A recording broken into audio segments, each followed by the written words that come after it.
Real Estate Tips Tuesday, and hopefully you have recovered from this wonderful snowstorm that we had this weekend and you enjoyed your snow days. This week's tips, I'm going to be talking about driving in the snow. So buckle up and let's head out. Okay, so here we go. First, make sure it is safe always to go outside and drive. And in these types of conditions, it is best just to stay at home.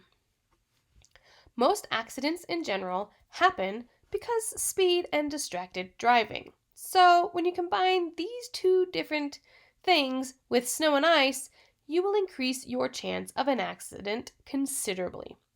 So the first tip when driving in the snow is to go slow. Put your car into its lowest gear. This will prevent the engine from going too fast when you try to accelerate. This helps when you are trying to stop or when you are trying to start to drive. Tip number 2. Just because you have four-wheel drive or all-wheel drive doesn't mean you have four-wheel stop. You will slide just like the rest of us. Now, it does come in kind of handy when you get stuck, but if you go too fast and lose control and find yourself in a ditch with deep snow or you are high-centered, well, your four-wheel drive won't work so well. I have lived here all of my life and I have only ever had a four-wheel drive vehicle for about 3 years, so you are able to drive in the snow without a four-wheel drive vehicle. Having a four-wheel drive vehicle gives you a false sense of traction or security. Don't fall into this category. Tip number 3 is to not be distracted. You want to make sure you are paying attention at all times. So put the cell phone down. I know what you're thinking, but she's driving with her cell phone on. But I am not the one driving in this car. I am just filming.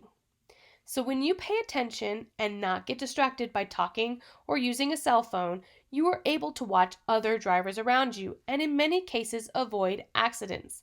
This is the main reason I don't drive in the snow during these times, because most people don't know how to drive in the snow and I don't want them hitting me.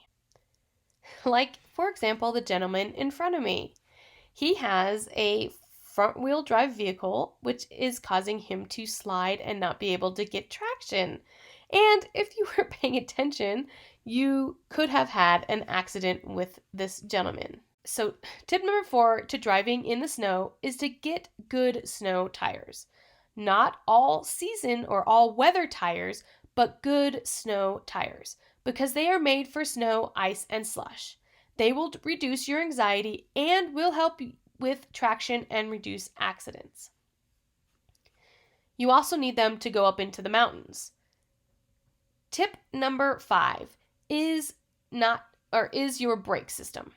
Most vehicles nowadays have anti-lock brake systems in their cars, so the computer helps to assess the road conditions for you. But don't always rely on them to work properly. And if you don't use them often, they can scare you when you do use them. I suggest not hitting the brakes if you can avoid it. I usually stay in low gear or shift my car into low gear so that the car's engine stops the car, or at least slows it down enough that you can apply the brakes once the vehicle has reduced your speed considerably.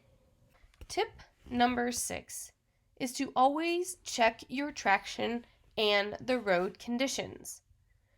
So checking your traction means to gently tap your brakes to see if you slip or not.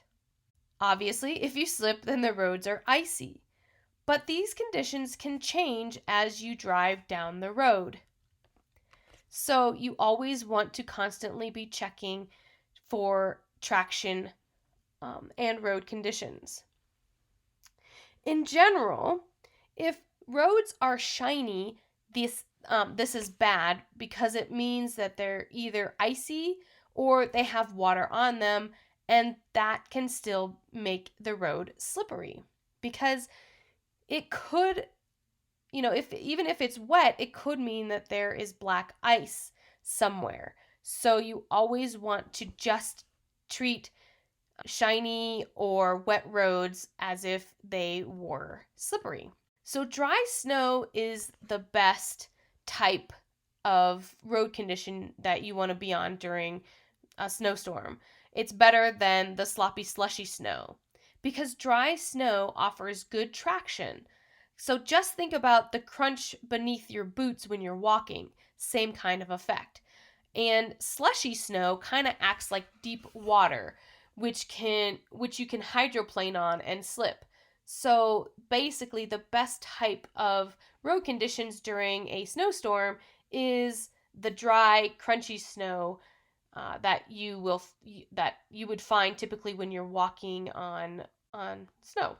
And finally, the final tip is just stay at home. There is nothing more important than your life, so avoiding situations that can cause an accident is the best tip.